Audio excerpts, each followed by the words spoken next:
السلام علیکم پیارے دوستوں، امید ہے کہ آپ سب خیریت سے ہوں گے۔ میں ہوں آپ کی رائٹر فائزہ شیخ اور حاضر ہوں آج دلدار مسیحائے دل کے ایپیسوڈ نمبر 15 کے ساتھ۔ ایپیسوڈ سٹارٹ کرنے سے پہلے میری آپ سے ریکویسٹ ہے کہ میرے چینل کو سبسکرائب اینڈ لائک ضرور کریں۔ دیکھیں یار، آپ سب کی طرح میری بھی محنت ہوتی ہے۔ آپ سب کا ایک لائک، ایک کمنٹ، ایک سبسکرائب مجھے بہت خوش کر دیتا ہے۔ مجھے بھی احساس ہونا چاہیے کہ میرے ریڈرز مجھ سے محبت کرتے ہیں، اور مجھے پتہ ہے کہ آپ سب مجھ سے بہت محبت کرتے ہیں، اور آپ کی محبت کا میں بہت شکر گزار ہوں۔ میں اس قابل نہیں ہوں جس قابل آپ لوگوں نے مجھے بنا دیا ہے۔ میں آپ لوگوں کی وجہ سے ہی اب تک لکھ پا رہی ہوں، ورنہ میں کب کا سٹاپ کر دیتی ناول۔ سو پلیز چینل کو سبسکرائب اینڈ لائک لازمی کریں۔ چلیں آج کی ایپی سٹارٹ کرتے ہیں۔ صالح ایک آرمی آفیسر تھا۔ صنم کی حفاظت کا ذمہ اس کے DIG نے اسے دیا تھا۔ وہ منیبہ بیگم کے سگے بھائی تھے۔ دلاور شاہ کی طبیعت کے پیش نظر انہوں نے بھائی سے مدد مانگی، اور اس طرح صالح خان کوٹھے پر جا پہنچا، اور وہاں نکاح ہوا۔ وہ سب ڈرامہ کیا، پر کب اس نازک سی جان کے لیے دل میں جذبات پیدا ہوئے نہ جان سکا۔ یہ سیکرٹ مشن تھا جسے صالح خان ہر حال میں پورا کرنا چاہتا تھا۔ کل ہی وہ کوٹھے کو بند کروا چکا تھا، اور اب صنم کو لیے خاص جگہ کسی سے ملوانے لایا تھا۔ پورے راستے اس نے کوئی بات نہ کی تھی۔ صنم ہچکیوں سے روتی شدید خوف زدہ تھی کہ صالح اسے کہاں لے کر جا رہا ہے۔ صالح اسے ایک خوبصورت طرز کے بنے گھر میں لایا۔ اب وہ دونوں آمنے سامنے بیٹھے تھے۔ کیا دیکھ رہی ہو؟ میں جانتا ہوں کہ بہت ہینڈسم ہوں، بالوں میں ہاتھ پھیرتے ہوئے وہ ایک ادا سے اسے خود کو گھورتا پاتے ہوئے بولا۔ وہ غصے سے سر جھٹکتے نظریں پھیر گئی۔ کیا ہوا، پہچانا نہیں تم نے؟ اسے حقیقتاً برا لگا تھا کہ وہ کیسے اسے اگنور کر رہی تھی۔ اس کے عشق میں بے حال تھا، اور اب وہی اسے نخرے دکھا رہی تھی۔ اسے اپنی توہین پر رج غصہ آیا، مگر فی الحال موقع کی نزاکت کو سمجھتے چپ ہو گیا۔ آج کی زبان ادھار دے آئی ہو، یا پھر بول بول بیچاری پہلے ہی اپنی انرجی ختم کر چکی ہے کہ اب اور بولنا ہی نہیں چاہتی۔ وہ مزے سے اسے چھیڑ رہا تھا، اپنی عادت کے برخلاف جاتے وہ اسے اکسا رہا تھا کہ وہ بولے، اس سے باتیں کرے جو ہنوز آنسو بہاتی خاموش بیٹھی تھی۔ صالح کی باتیں اسے اور بھی دکھ دے رہی تھی۔ اپنی محرومی کا سوچتے اس کی آنکھیں پھر سے بھیگ گئی تھیں، مگر وہ اس کی بات پر چھٹکتے اسے دیکھنے لگی۔ وہ تو پہلی بار اس کو اس روپ میں دیکھ رہی تھی، اور اب اسے یقین تھا کہ اسے دوبارہ قید کر لیں گے۔ کیا ہوا، ڈر لگ رہا ہے؟ اس کی حیرت سے زیادہ پھیلی آنکھوں کو دیکھ وہ اس کا سوال پڑھتے ہوئے بولا تھا کہ وہ آنسو رگڑتے ہوئے منہ پھیر گئی۔ ارے آئیے آئیے، صد شکر کہ آپ آئے، جب سے آپ کا ہی انتظار کر رہا ہوں میں۔ اچانک سے سامنے سے آتے عاصم صاحب کو دیکھتے وہ اٹھتا پرجوش سا ان کی جانب بڑھا کہ صنم سنتی ایک دم سے زرد پڑی۔ اس کی آنکھوں کے سامنے پھر سے وہی سب کچھ کسی فلم کی مانند چلنا شروع ہوا۔ پورا وجود کپکپا رہا تھا کہ اچانک سے اپنے سر پر کسی کے ہاتھ کو محسوس کرتے وہ خالی خالی نظروں سے سامنے دیکھنے لگی، مگر سامنے شناسا سا چہرہ اتنے عرصے کے بعد دیکھتی وہ ایک دم سے اٹھتے ان کے سینے سے جا لگی، اور بے آواز ہچکیوں سے رونے لگی۔ پہلے تو پاس کھڑا وجود حیران ہوا تھا، مگر پھر برے سے منہ بناتے ایک جانب دوبارہ سے کرسی پر بیٹھتے ہوئے ٹانگیں ہلانے لگا۔ کیسی ہو میری بچی؟ اس کے چہرے کو ہاتھوں میں کے پیالے میں بھرتے وہ ایک دم سے بھررائی ہوئی آواز میں بولے کہ وہ نم آنکھوں سے سر کو ہاں میں ہلا گئی کہ جیسے کہہ رہی ہو ٹھیک ہوں۔ وہ سمجھتے ایک دم سے اسے پھر سے خود سے لگا گئے۔ کتنے عرصے سے وہ اسے دیکھنے محسوس کرنے کو تڑپے تھے۔ کس طرح عزیز تھی وہ انہیں، کہاں سوچا تھا کہ اس کے بغیر بھی رہنا پڑے گا۔ وہ انہیں ماں کی طرح عزیز تھی۔ اسے خود سے دور کرتے اپنے دل پر خود سے پتھر رکھنا پڑے گا۔ اگر آپ دونوں کا یہ ملنے ملانے کا ڈرامہ ہو گیا ہو تو کام کی بات کریں۔ ان کے پیار کو دیکھتے وہ اکتاتے ہوئے لہجے میں بولتا پانی کا گلاس منہ کو لگا گیا، ورنہ دل تو اس کا ایک ساتھ 2-3 سگریٹ لگاتے خود کو پرسکون کر چکا ہوتا۔ بیٹا تمہارا بہت بہت شکریہ کہ تم نے میرے کہنے پر میری بیٹی کو مجھ سے ملوایا۔ وہ مسکراتے ہوئے اس کی بات پر متفق ہوتے اس کے پاس بیٹھے کہ صنم پھٹی پھٹی آنکھوں سے کبھی اپنے ماموں کو تو کبھی صالح کو دیکھ رہی تھی، جو احسان کا شکریہ کہتے گردن اکڑائے بیٹھا تھا۔ میں اسے لے جا رہا ہوں، اور اس کے رہنے کے لیے ایک محفوظ مقام بھی تلاش کر لیا ہے۔ میں نے تمہیں جو چاہیے ہوگا وہ میں بعد میں تمہاری خواہش کے مطابق دوں گا۔ اپنے وعدے کے مطابق وہ اسے خود سے ہی باور کراتے ہوئے بولے، اور اٹھتے صنم کا ہاتھ تھاما۔ چلو میری بچی، میں تمہیں اس مکار فریبی دنیا سے چھپاتے کہیں دور لے جاؤں گا۔ صنم کے ماما جی، وہ بڑھتے کہ اچانک سے پیچھے سے آتی صالح کی آواز پر ٹھٹکتے ہوئے رکے اور انجان نظروں سے اسے دیکھنے لگے، گویا کہ ابھی ان کے پاس وقت بالکل نہ تھا کہ وہ اس سے بحث کرتے یا پھر کوئی سوال ہی پوچھتے، کیونکہ ابھی وہ صنم کو چھپانا چاہتے تھے کسی محفوظ مقام پر، کیونکہ کل ہی 2 آدمیوں ان کے ہاسپٹل میں آئے تھے اور ان کے سینئر ڈاکٹر کو رشوت دیتے صنم کی تصویر دکھائی کہ اس لڑکی کے بارے میں معلومات چاہیے۔ یہ تو شکر تھا کہ اس ڈاکٹر نے معاملے کو سمجھتے فوراً سے انکار کر دیا اور انہیں زبردستی ہاسپٹل سے نکالتے ہی فوراً سے عاصم صاحب کے پاس آیا اور انہیں معاملے کی سنگینی سے واقف کیا، اور وہ پریشانی میں کچھ بھی نہ سوچتے صالح سے ہی مدد مانگ چکے تھے کہ وہ جانتے تھے کہ ایسا کام صرف وہی کر سکتا تھا۔ منیبہ بیگم کو بتانے کا وہ رسک نہیں لینا چاہتے تھے کہ کہیں وہ غصے میں خود ہی ان سے پنگا نہ لے لے۔ میں نے آپ سے کچھ کہا تھا کال پر، وہ چلتا سگریٹ کا گہرا کش لگاتے دھواں ان کی جانب جھکتے ہوئے اس کے چہرے پر چھوڑتے ہوئے بولا کہ وہ کچھ ہڑبڑاتے اس کی غیر متوقع بات پر ان کے دماغ اچانک سن پڑا تھا۔ وہ کون سی فرمائش کرنے والا تھا؟ دیکھو بیٹا، میں جانتا ہوں کہ تم میری رضامندی چاہتے ہو اور میں نے تم سے کہا تھا کہ اگر تمہارا دل بدل گیا تو جو مرضی مانگ لینا، مگر میں کہہ رہا ہوں کہ ابھی مجھے جانے دو، میرا جانا ضروری ہے، میں واپس آ کر تم سے بات کروں گا۔ وہ جانتے تھے کہ اگر وہ ضد پر اڑا رہا تو اسے منانا بہت مشکل ہے، اسی لیے آرام سے مسکراتے اس کا کندھا تھپکتے ہوئے بولے، نہیں انکل، اس بار میرا دل کسی اور چیز پر آیا ہے۔ وہ صنم کے وجود کو اپنی گہری نگاہوں کے حصار میں رکھتے معنی خیزی سے بولا کہ عاصم سنتے ایک دم سے بھڑک اٹھے۔ کیا کہہ رہے ہو تم صالح خان؟ زبان کو لگام دو۔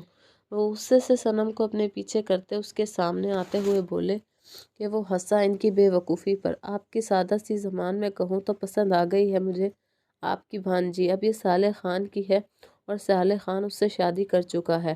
ٹھنڈے ٹھار لہجے میں وہ ایک ایک لفظ پر زور دیتے ان کی آنکھوں میں دیکھتے ہوئے مسکرایا کہ وہ سر جھٹکتے مٹھیاں بھیج گئی۔ یہ ناممکن ہے، ایسا نہیں ہو سکتا، میری بیٹی ایسا نہیں کر سکتی۔ چلو میری بچی ہو، اسے دو بدو جواب دیتے اس کے کپ کپاتے ہاتھوں کو تھامتے ہوئے بولے، جبکہ وہ تو اس کی فرمائش سنتے ہی مرنے والی ہو گئی تھی، کجا کہ اس سے یہاں سے اب ہم نہیں، صرف آپ جائیں گے۔ صنم کے ماما جی، آرام دہ انداز میں وہ کرسی پر لیٹنے کے انداز میں بیٹھا اپنے ہاتھوں کو اوپر کرتے انگڑائی لیتے ہوئے بولا کہ وہ سنی انسنی کرتے باہر کو بڑھے۔ راستہ چھوڑو میرا۔ وہ بڑھتے باہر کو جاتے کہ دروازے پر کھڑے گارڈز نے گن نکالتے ان کے سر پر تانی۔ صنم نے ڈرتے اپنے سامنے ان ہتھیاروں کو دیکھتے ان کے بازوؤں میں منہ چھپایا۔ سوری سر، آپ تب تک یہاں سے نہیں جا سکتے جب تک سر نہیں چاہیں گے، ایک گارڈ نے نہایت ادب سے کہا تھا کہ وہ ضبط سے سرخ ہوتی آنکھوں کے ساتھ بمشکل سے گہرا سانس لیتے خود کو نارمل کرنے لگے۔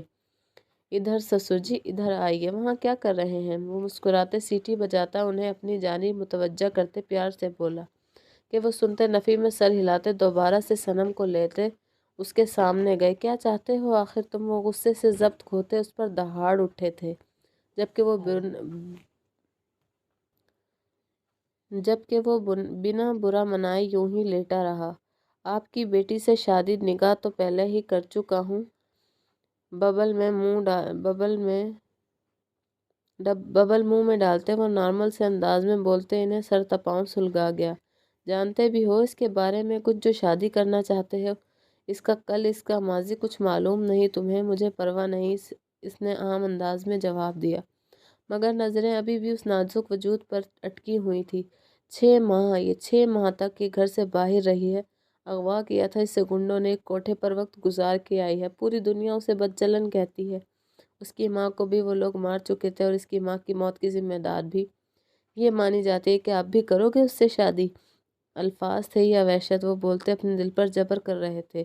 انہیں تو یقین تھا اپنی معصوم بچی پر، مگر یہ دنیا کیوں کر یقین کرتی ان کی کسی بات پر؟ وہ جانتے تھے کہ یہ سب سنتے ہی وہ خود سے انکار کر دے گا، جبکہ وہ ہاتھ کو منہ پر رکھتے پھر سے رو رہی تھی، اپنی کب مائیگی، اپنی قسمت، اپنے نصیبوں کے لکھے پر۔ اگر میں کہوں کہ یہ سب مجھے پہلے سے معلوم ہے اور اس سے بڑھ کر جانتا ہوں میں سب کچھ، اور پھر بھی اس سے شادی کرنا چاہتا ہوں، تو کیا آپ اپنے ہاتھوں سے اسے میرے نام کریں گے؟ نہایت آرام دہ سے انداز میں کہے، اس کے الفاظ وہ سنتے ہی حیرت زدہ سے اسے گھورنے لگے۔ حیران نہ ہو، مجھے میرے سوال کا جواب چاہیے۔ وہ مسکراتے ان کی حیرت کو دیکھ جھکتے رازداری سے بولا کہ وہ لب بھینچتے سوچ میں پڑ گئے۔ دراصل اس وقت وہ خود شش و پنج میں مبتلا تھے کہ آخر اس سب کو کیسے معلوم، اور اگر معلوم بھی تھا تو پھر بھی وہ کیوں کر صنم سے شادی کرنا چاہتا تھا۔ اگر میں مان بھی جاؤں تو تمہارا خاندان تمہیں اس کی اجازت نہیں دے گا۔ وہ ہاتھ پشت پر باندھے کچھ سوچتے ہوئے بولے کہ وہ سر جھٹکتے مسکرائے۔ آپ کو لگتا ہے کہ وہ سو کالڈ نام نہاد خاندان والے مجھے میرے ارادوں سے روک سکتے ہیں؟ وہ مسکراتا ان کی بات کا مذاق اڑاتے ہوئے بولا کہ عاصم چونکے اس کے کہنے پر، مگر پھر سے کچھ سوچتے ہوئے بولے، اور تمہیں یہ کیوں لگتا ہے؟ تمہارے کہنے پہ میں یقین کر لوں گا کہ تم واقعی میری بیٹی کو پسند کرنے لگے ہو۔ ان کے کہنے پر وہ آئیبرو اچکاتے انہیں داد دینے والے انداز میں دیکھنے لگا۔ وہ واقعی ان کے سوال سے متاثر ہوا تھا، اور اب ان کے کہنے پر ذرا سی گردن کو ترچھا کرتے ان کے پیچھے دبکی چھپی ہوئی صنم کو دیکھنے لگا۔ آپ کو اپنی بیٹی کی حفاظت کرنی ہے، رائٹ؟ اس کے لیے کوئی ابھی اچھی سی جگہ تو آپ ڈھونڈ ہی رہے ہوں گے، مگر اس بات کا کیا ثبوت ہے کہ وہ وہاں پر محفوظ ہوگی؟ مگر میں آپ کو گارنٹی دیتا ہوں، اگر آپ اسے خود سے میرے نکاح میں دینے پر رضامند ہیں تو اس پر کسی کا برا سایہ بھی پڑنے نہیں دوں گا۔ میں پہلے ہی صنم سے 1 مرتبہ نکاح کر چکا ہوں، مگر میں اس بار آپ کی رضامندی کے ساتھ اس سے نکاح کرنا چاہتا ہوں۔ باقی اگر آپ نہیں بھی چاہتے تو مجھے کوئی اعتراض نہیں، کیونکہ نکاح تو ہو چکا ہے، چاہے آپ کی رضامندی شامل تھی یا نہیں، مگر آج یہ نکاح میں دوبارہ کرنا چاہتا ہوں ہر صورت۔ باقی آپ مجھ سے زیادہ سمجھدار ہیں سسر جی۔ ان کے پاس جاتے وہ آرام سے انہیں سمجھانے کے ساتھ وارننگ بھی دیتے ہوئے بولتا۔ آخر میں ان کا کندھا تھپکتے ہوئے سامنے کی جانب بڑھا تھا، جہاں سامنے ہی بشیر اپنے ساتھ ایک مولوی کو گھسیٹتا ہوا لا رہا تھا، جو کہ دیکھنے میں درمیانے عمر کا حاصل شریف دکھ رہا تھا۔ ارے آئیے مولوی صاحب، کب سے آپ کا انتظار کر رہا ہوں میں۔ اتنی دیر لگاتے ہیں بھلا؟ مسکراتے ہوئے اپنی گن کو جیب سے نکالتے وہ ہاتھ میں پکڑتا مولوی کو کندھے پر رکھ چکا تھا کہ مولوی کے دیکھتے ہی سارے تن اعصاب ڈھیلے پڑتے اور پل بھر میں اپنی شرافت میں آیا۔ جی جی آ گیا ہوں میں، بتائیں کس کا نکاح کرانا ہے؟ کپ کپاتے ہوئے کہتے وہ ہاتھ سے اپنے کندھے پر رکھے سالے کے ہاتھ کو نیچے کرتے ہوئے بولا۔ بشیر اس مولوی کی عقل ٹھکانے آنے پر فل بتیسی کی نمائش کرنے لگا۔ کتنی مشکل سے وہ اسے پکڑ کر لایا تھا، جو جانے اسے اللہ کے کون کون سے عذابوں سے روشناس کراتے اس کے ساتھ مجبوراً آیا تھا۔ یہ پرانی فلموں کے ہیرو کی طرح بتیسی دکھانا بند کر اور جا کر چھوارے لے آ۔ ارے بھائی، مولوی صاحب کو بھی تو کچھ کھلانا ہے، اور تم سب کو بھی تو اپنے نکاح کے چھوارے کھلاؤں گا۔ چل مولوی بیٹھو اور نکاح شروع کرو۔ وہ ہاتھ سے مولوی کو اشارہ کرتے بیٹھنے کا بولنے لگا کہ فوراً سے تابعداری کرتے ہوئے آگے بیٹھ گیا۔ بیٹا بیٹا، صنم اسے بھاگتے ہوئے دوبارہ سے اندر جاتا دیکھ وہ بے چین ہوتے اس کے پیچھے بھاگے۔ تو کیا دیکھ رہا ہے؟ آنکھیں نیچی کر اور کلمہ ٹھیک سے پڑھائیو۔ اسے اندر کی جانب گھورتا پاتے وہ غصے سے بولتے اس کے سامنے بیٹھا ٹانگیں میز پر پھیلاتے ہوئے بولا۔ وہ جی جی کرتا رہ گیا۔ سائیں چھوارے تو میں لے آیا ہوں، مگر گواہ؟ وہ پریشانی سے اس کے کان میں سرگوشی کرتے ہوئے بولا کہ سالوں اسے گھورتے دیکھنے لگا۔ یہ جو اتنے ڈرون کو پالا ہے اس لیے تو رکھا ہے، کام آ سکے، بلکہ ان سب کو یہ کہے کہ میرے باراتی اور میرے گواہان بنے۔ سامنے کھڑے اپنے گارڈز کی نفری کو دیکھتے وہ پہلی بار محبت سے بولا تھا کہ وہ سب ڈرتے اس کی اونچی آواز پر، اتنی محبت برسانے پر گھبراتے ایک دوسرے کی جانب سوالیہ نظروں سے دیکھنے لگا۔ آ جاؤ سارے، وہ ہاتھ سے انہیں اشارہ کرتے ہوئے بولا کہ وہ سب دبے قدموں سے گن پکڑتے ہی اس کی جانب چلے آئے تھے، جبکہ مولوی ایک ساتھ ان سب کو اپنی جانب آتا دیکھ فل ہی دل میں اللہ کو یاد کر رہا تھا۔ صنم میری جان، میری بات تو سنو، دیکھو سالے ایک اچھا انسان ہے، وہ خوش رکھے گا تمہیں۔ عاصم اسے بیڈ پر لیٹا روتا دیکھ اس کے پاس بیٹھتے سر پر ہاتھ رکھتے ہوئے بولے۔ وہ جانتے تھے اس کی حالت، مگر کبھی انہوں نے خود ہی تو خواہش کی تھی کہ ان کی کوئی بیٹی جیسی بھانجی کا ہاتھ تھام لے، اور اب جب وہ تھام رہا تھا تو وہ کیوں کر مکمل اعتماد کرنے کے بعد بھی یہ نہ چاہتے کہ ان کی صنم ہنسی خوشی رہ پائے۔ وہ روتے سنتے اٹھ بیٹھی تھی۔ دیکھو بیٹا، اگر وہ اتنا ہی برا ہوتا تو تم کل رات سے اس کے گھر پر ہو اور اس کے ساتھ ہو، تو سوچو وہ اگر برا ہوتا تو جو چاہے کر سکتا تھا، مگر اس نے تمہاری حفاظت کی۔ میرے ایک بار کہنے پر وہ اپنی جان خطرے میں ڈالتا تو میں لے کر آیا تھا۔